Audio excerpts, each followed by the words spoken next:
If you feel stuck, it is not because you lack power. It is because you have forgotten how to use it. The mind you possess can build empires or prisons. And right now, your mind is obeying a script that no longer serves you. But hear me, and hear me well. If you truly listen to this speech, not skim, not skip, but absorb, you will walk away a different man. You will walk away with motion in your blood, fire in your thought, and certainty in your step. But if you drift, if you half listen like the thousands who say they want more but live as less, then your chains will stay locked.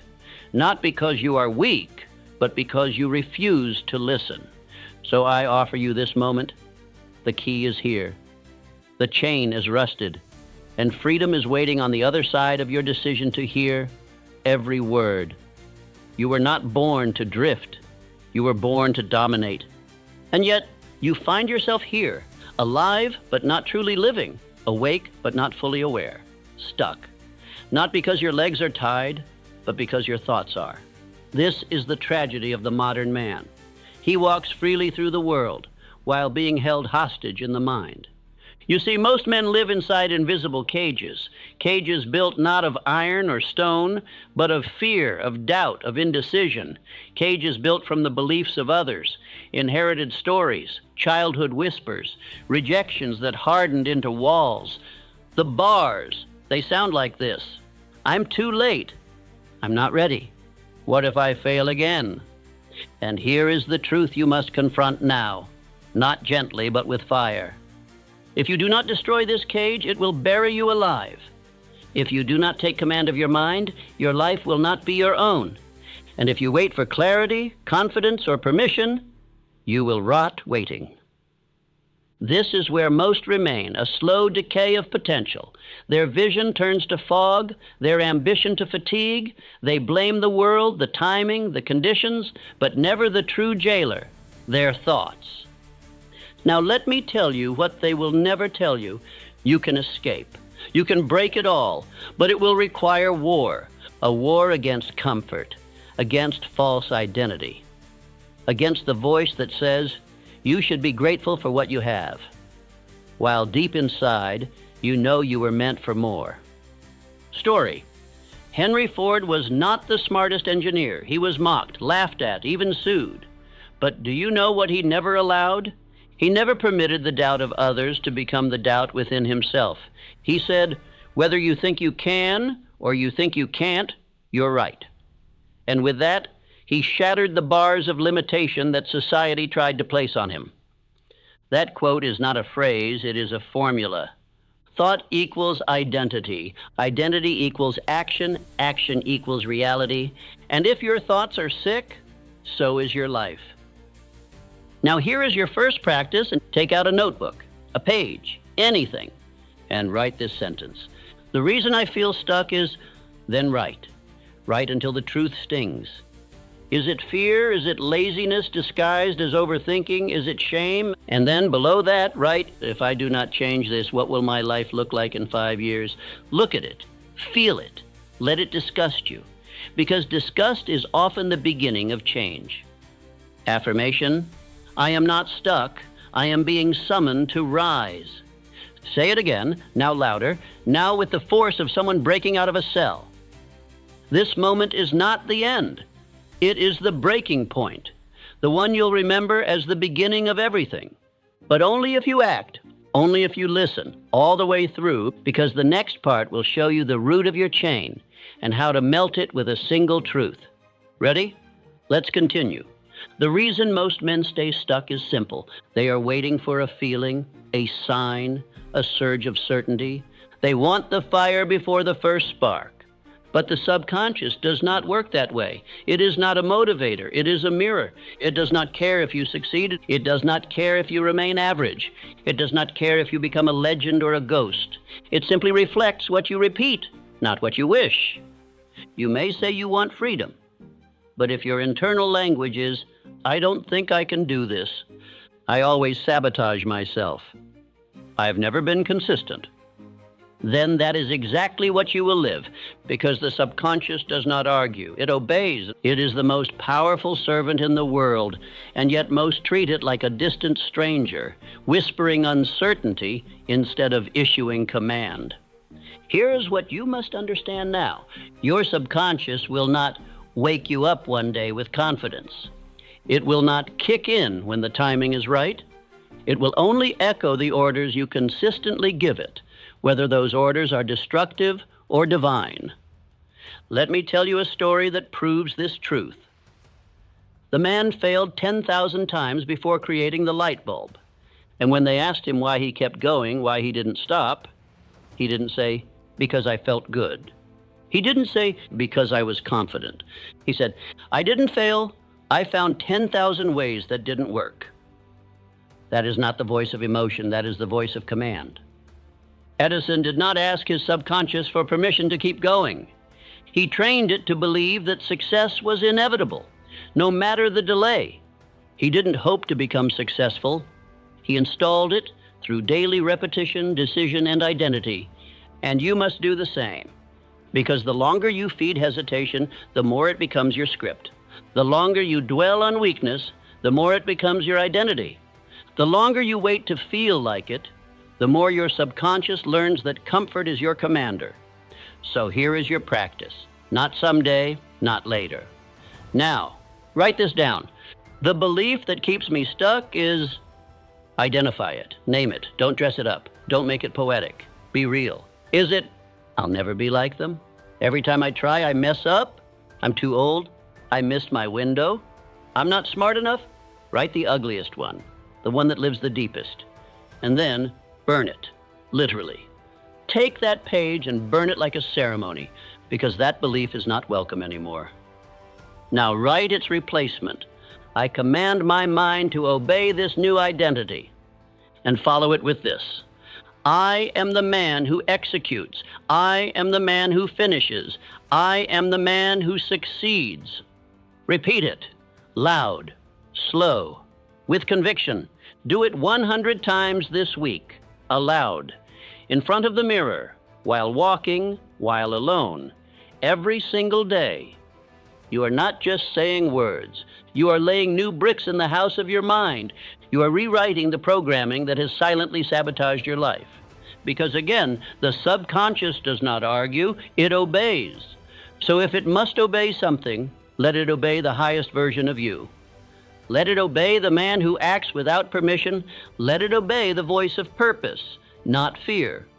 Let it obey command, not feeling. I do not wait to feel ready. I act, and my mind follows. That is your identity now. Say it again. I act, and my mind follows.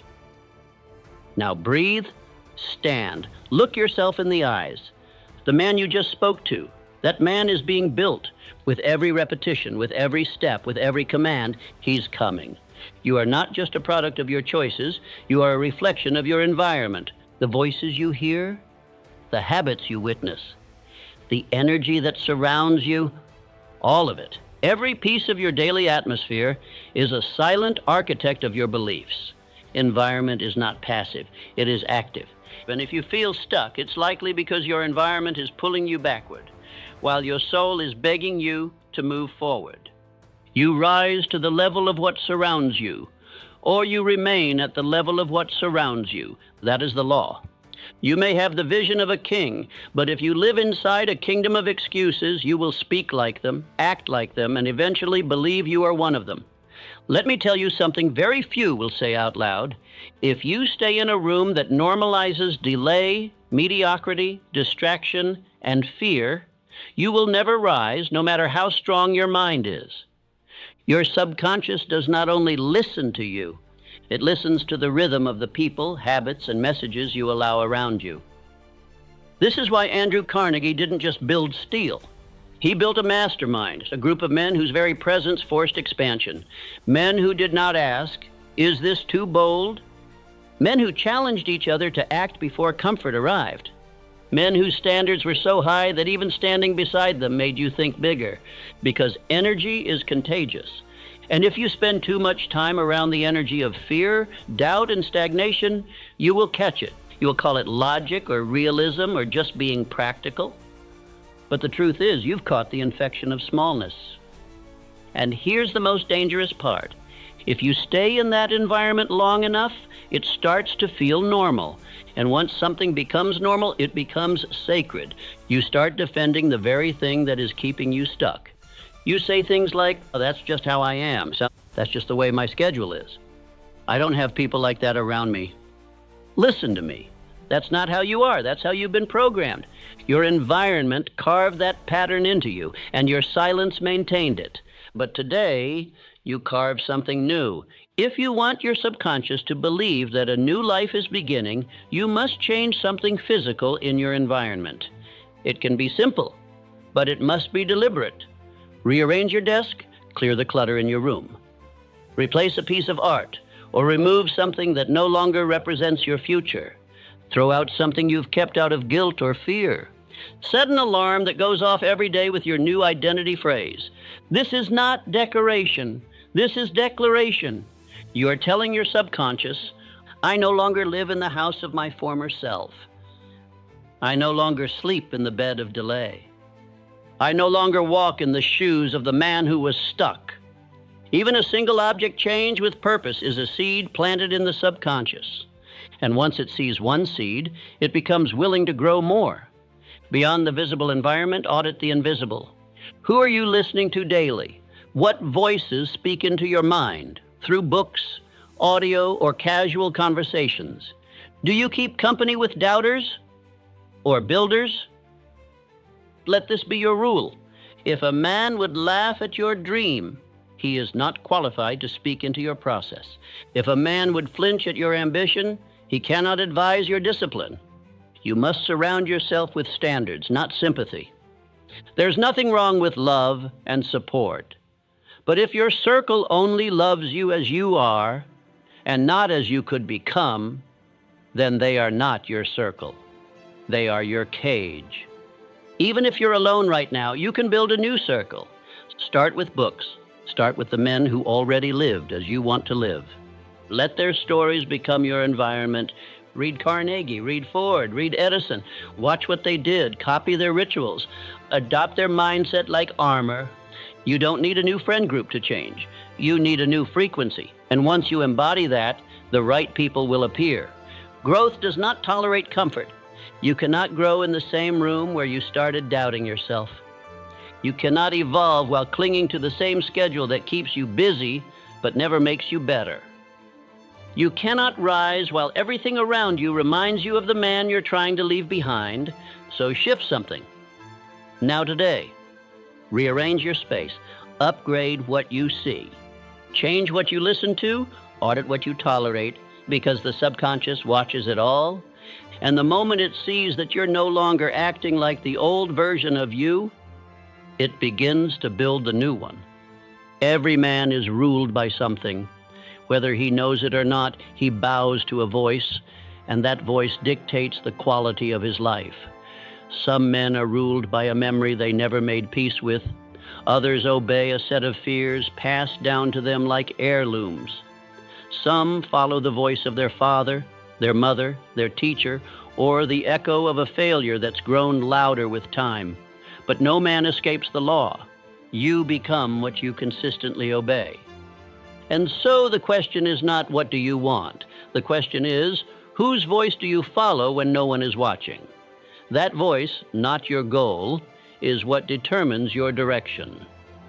A man might dream of wealth, of strength, of freedom, of leadership. But if the voice he follows whispers of caution, of delay, of maybe later, he will never rise, no matter how grand his ambition. Henry Ford had every reason to listen to the world around him. A world that told him he wasn't educated enough, not trained enough, not ready. He didn't have the schooling, he didn't have the credentials, he didn't have the resume, but he had a voice, his own, and that voice declared, I can summon to me any man with the knowledge I require. Ford didn't obey tradition.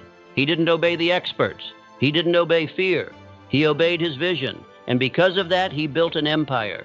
The chains that keep most men stuck are not made of steel. They are made of repetition, the same thoughts, the same excuses, the same inner dialogue, the same emotional obedience. A man doesn't even notice he's kneeling anymore. But make no mistake, obedience is a habit.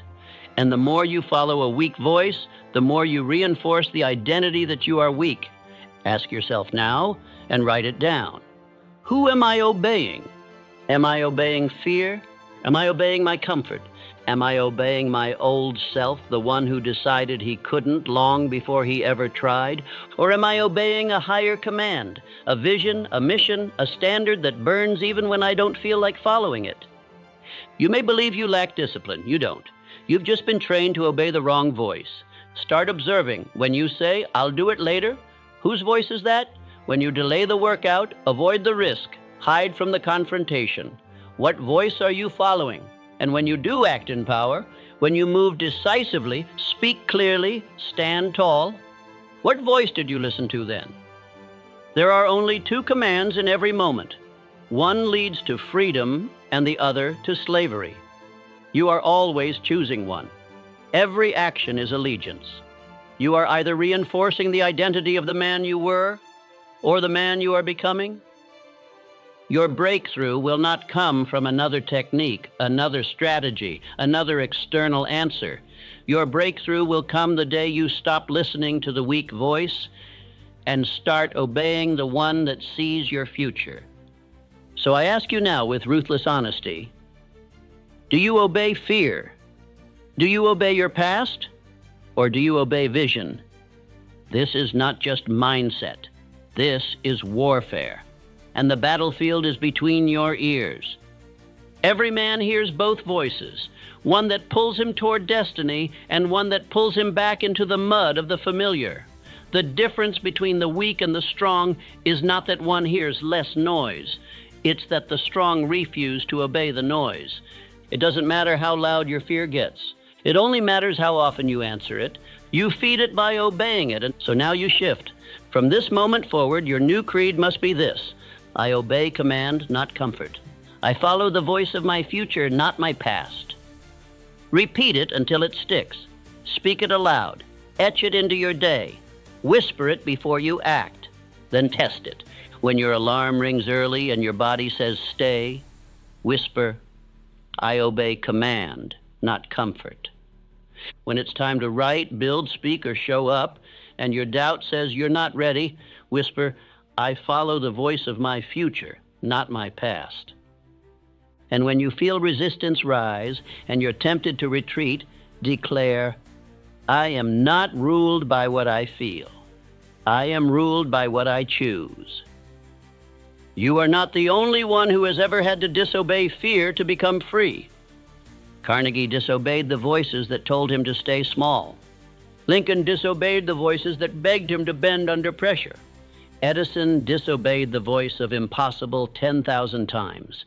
Each of them rose not because they never heard fear, but because they refused to take its orders.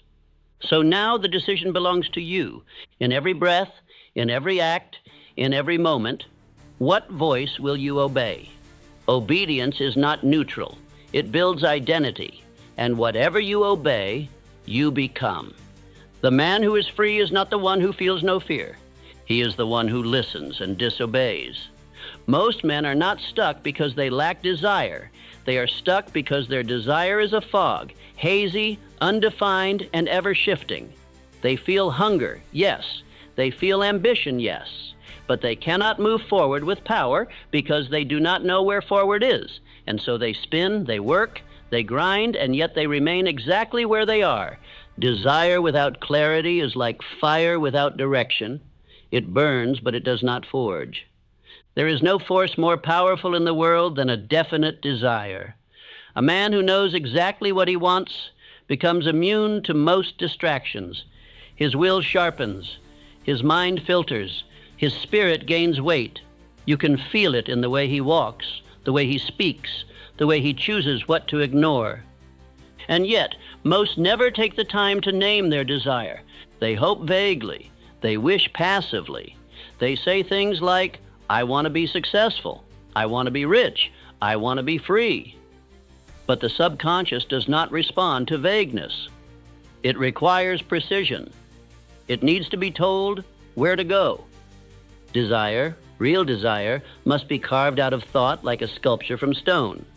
Ask yourself now, what do you actually want? Not just today, not just this year, but deeply, eternally. If there were no fear, no resistance, no voices telling you to play it safe, what would you name as your target? One man says, I want to make more money. That's not definite. That's not desire. That's a vague hope, easily forgotten and easily delayed. Another man says, I want to build a business that earns $500,000 a year, helps 10,000 people transform their lives, and allows me to retire my parents. That is clarity. That is direction. And because it is clear, it begins to activate the subconscious like a magnet. Edwin C. Barnes in Think and Grow Rich. Barnes did not say, I want to work in business. He did not say, I hope to get a good job with Thomas Edison. He said, I will become Edison's partner. And though he had no money, no connections, and no formal education, he succeeded. Not because he had better tools, but because he had a definite chief aim. And he refused to compromise with vagueness. This clarity burned in him so deeply that even when he was assigned lowly tasks, even when years passed without visible progress, he did not doubt. He saw the end in his mind long before it existed in the world. That is the power of desire backed by belief. It becomes a path. Write this down now. Make it personal. Desire backed by belief becomes a path. Because what you believe becomes what you build. But what you fail to name can never be built. So your practice for this part is this. Write your definite chief aim. Not tomorrow, not after you read a few more pages. Now, sit down and answer the question. If I could build one result without fear of failure, what would I build? Be specific. Make it concrete. What do you want? How much? By when? For what purpose? Then, once you have written it, speak it aloud every single morning. Yes, speak it aloud. Not because the air needs to hear it, but because you do. The version of you that doubts, delays, and forgets, that version must be reminded every single day who you are becoming. There is a power that awakens in a man who hears himself declare his purpose. A quiet but profound shift begins to take place. Hesitation loses its grip. His day begins to arrange itself around his aim. Opportunities are no longer missed because he begins to notice what aligns and discard what doesn't. This is how clarity becomes liberation. Without it, you live as a drifter, always moving, never arriving. But with it, you move as one with a compass. And even when the storm hits, you still know where you're going. Understand this. Desire without clarity is noise, but desire with clarity is destiny. Ford, Carnegie, Lincoln, none of them had perfect plans when they began, but they had something better. They had burning clarity of purpose. They knew what they were here to do. And because they knew it, they endured more, risked more, and achieved more than any man who was merely interested. So I'll ask you again, what do you want? If you do not know, you are not yet ready to rise, because rising requires direction. And direction is born when you stop lying to yourself about what you truly want. The man who is clear does not waste time. He does not argue about distractions. He does not debate with drifters. He is not shaken by storms. He simply moves forward because he knows where forward is. Say this now. My desire is clear. My path is known. I move forward, not by emotion, but by command. And from this day forward, do not let a morning pass without reading your definite chief aim. It is not a ritual for motivation. It is a command for identity. And the man who obeys it becomes it. Doubt is not a result of being unprepared. It is a result of being still. Every time a man hesitates, he waters the roots of fear. Every moment of overthinking becomes another brick in the wall that separates him from power. We speak often of confidence, of courage, of belief. But the truth most avoid is this. None of these come before action. They are born inside it. You do not become courageous and then move. You move and then discover your courage. You do not build belief by reading. You build it by doing what your fear says you cannot do. Doubt, like mold, thrives in darkness and stillness. Action is the light that kills it. This is not a theory. This is law. Abraham Lincoln made some of the most world-shaping decisions in the history of mankind. He abolished slavery. He held a broken nation together. And yet he did so not because he was without fear, but because he acted in spite of it. Imagine the weight of such decisions, hundreds of thousands of lives at stake, the very future of a divided country on his shoulders, and still he did not wait for fear to vanish. He knew it never would. He acted anyway. That is the difference between the man who transforms the world and the man who is transformed by it. The man who moves wins. The man who waits watches. And the world does not reward watchers. So you must train yourself to act while afraid, to interrupt the cycle of hesitation with movement, because every time you move, you reclaim ground. You take a piece of your life back from the hands of doubt. Here is a powerful exercise for you right now. Sit down and write out your fear list. Name them. Do not hide them. Do not pretend they are invisible. Write out the very things you know have been stealing your momentum. What are you afraid of? Is it failure, rejection, financial ruin, criticism? Is it the fear that you're not good enough, that you'll try and still fall short? Write them all, and then next to each one, write down one opposing action you can take within the next 48 hours. Not 48 days, not someday when things feel right. 48 hours. If you fear rejection, send the proposal. If you fear failure, start the project. If you fear judgment, speak your truth publicly. Whatever it is, move toward it, even just a single step, because here's what you'll find. It isn't fear itself that holds you captive. It's the story around the fear. And when you move, you interrupt that story. You break the spell. You prove through action that the thing you feared was never as powerful as your mind made it. Repeat this to yourself. I act while afraid. That is courage. I am no longer in rehearsal. This is the performance. This is no longer the season for preparation. You've prepared long enough. You've waited long enough. You've read the books, made the plans, dreamed the dreams. Now it's time to walk into the storm. And know this, once you move, momentum becomes your ally. Energy begins to gather around your steps. The universe, your subconscious, your very cells begin to understand that you are serious. Doubt shrinks when you do.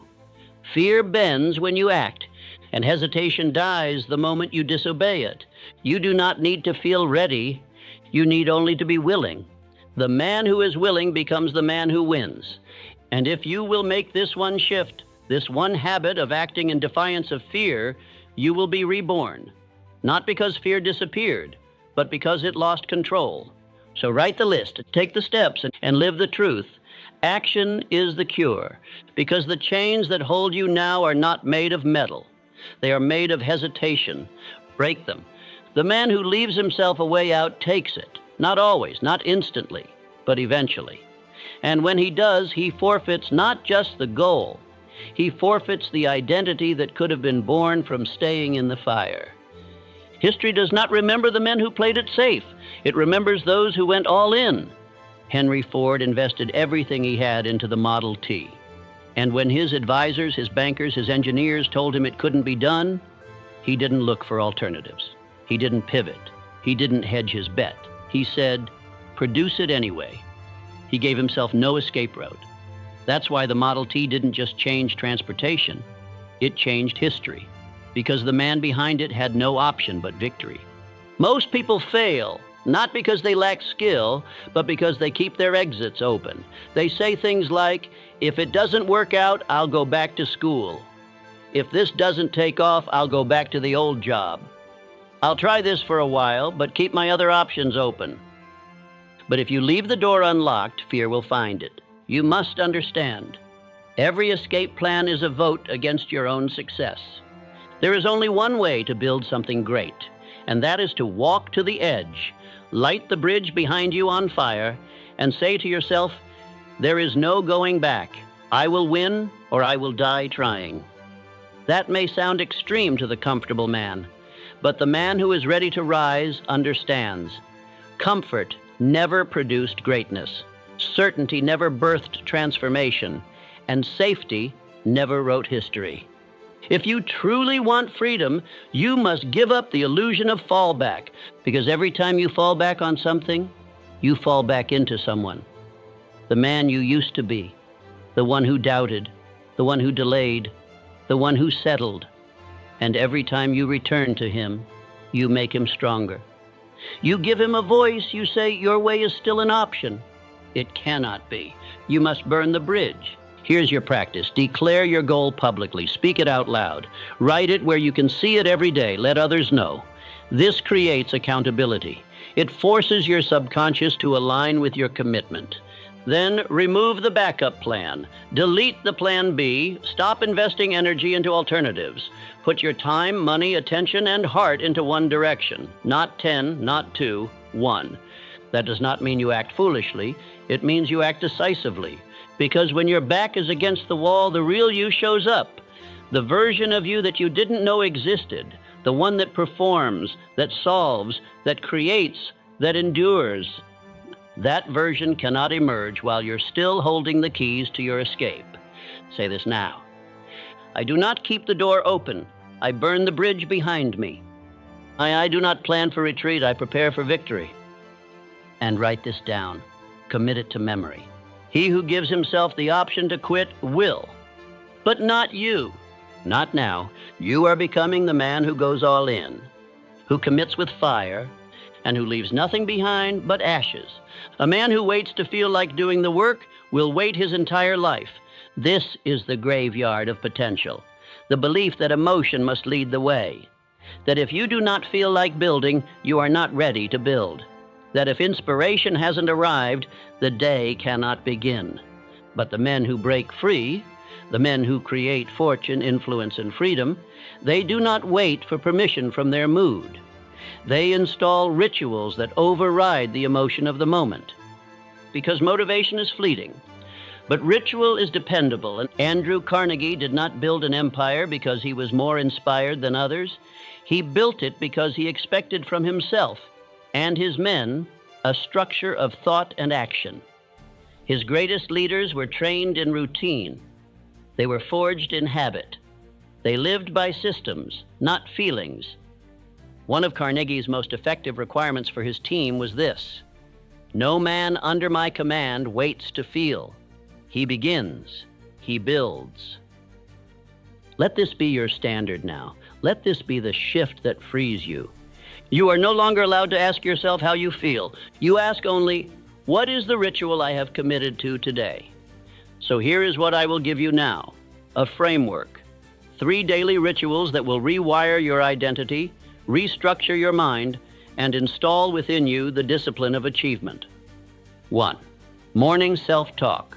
Every morning before the world has touched your mind, you must touch it first. You must direct it, train it, instruct it. Before you speak to anyone else, speak to yourself. Clearly, powerfully, with certainty. Do not drift into the day with thoughts given to you by fear or memory. Create your own. Say out loud with intensity, I command my mind, I command my body, I am the architect of this day. No thought lives here unless I allow it. No fear survives unless I feed it. Today I build. I do not ask for power. I generate it. This practice will take you 3 minutes, but those 3 minutes will define the direction of your entire day. 2. Read your definite chief aim. The man without direction drifts. The man with direction builds. But the man who reminds himself of his direction daily becomes unstoppable. This is a cornerstone of Think and Grow Rich, the definite chief aim. And yet most men write it once and never speak it again. But if you are serious about freedom, you will read it every single day. Not like a chore, like a decree. Stand tall, read it out loud, breathe as you speak, believe every word. Let this daily reading remind your subconscious, this is who I am. This is where I am going. Do not change it often. Keep it steady. Let its repetition work on you like waves shaping stone. 3. Silent visualization of identity. Before you move into the noise of the world, go into silence, close your eyes, breathe, and see yourself. Not as you were, not as you are, but as the man you are becoming. See him walking into rooms with power. See him making bold decisions. See him refusing to delay. See him leading, building, creating, commanding. Visualization is not fantasy. It is instruction. You are giving your subconscious a blueprint to follow. And your nervous system, your thoughts, your actions, will begin to comply. 5 minutes, that is all it takes. But that practice, repeated daily, becomes a spiritual muscle. One that bends reality in your direction. Do not skip this, because what you see with intensity, you begin to build with certainty. These 3 rituals, when done daily, form the foundation of transformation. They are the scaffolding for freedom, the structure that carries you when emotion fails you. They are the new voice, the new rhythm, the new pattern. And it is repetition that turns patterns into identity. Write this now. My rituals build my reality. Repetition is the bridge to freedom. Understand, the man who builds daily becomes the man who wins inevitably. Because ritual is not about excitement, it is about installation.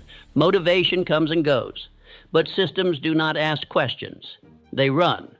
You will run your day, or your old self will. And the only way to ensure it is you who is in control, is to build the day before it begins. So begin now, not tomorrow, not next week. And now say the words, read the aim, see the man, and never again depend on motivation when you have ritual. The reason most men remain stuck is not because they lack vision. It is because they see their vision as something separate from who they are.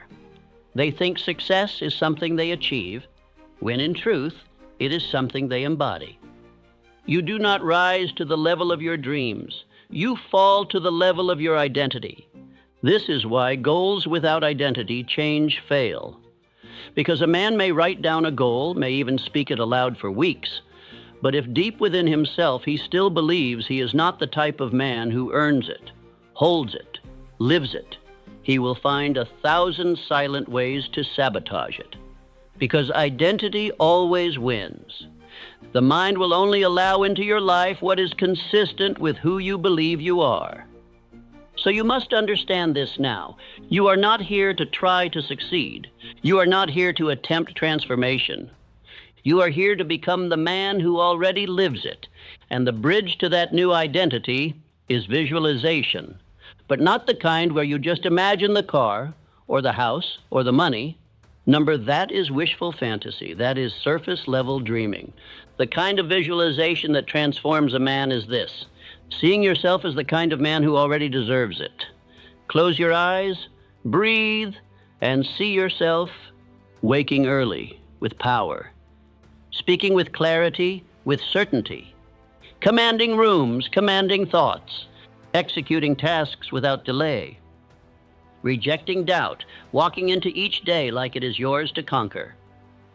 See this man in vivid detail. Watch how he walks, feel how he breathes, hear how he speaks. This is not a game, this is not imagination, this is installation. Because the subconscious is not logical, it is emotional, and it is visual. It does not respond to charts or lists. It responds to repetition and image. So if you feed your subconscious a vision of yourself as strong, decisive, relentless, it begins to reconfigure your behavior to match. And slowly the old patterns fall away. The hesitation fades. The self-doubt becomes foreign. Why? Because your system has received new instructions. This is how Charles M. Schwab rose from a lowly worker to the right hand of Carnegie. It was not mere skill. It was presence. It was posture. It was identity. Long before Schwab was given command over steel empires, he moved through life as if he already had. He spoke like a leader. He thought like one. He made decisions like one. He wore the uniform of identity. And eventually, reality had to conform. You can do the same. You must do the same. Exercise. Each morning after your rituals, stand in silence for 5 minutes. Close your eyes and visualize not your goals, but yourself as the kind of man who naturally produces those goals. Picture your habits. Picture your reactions. Picture your focus. Now just speak one sentence aloud.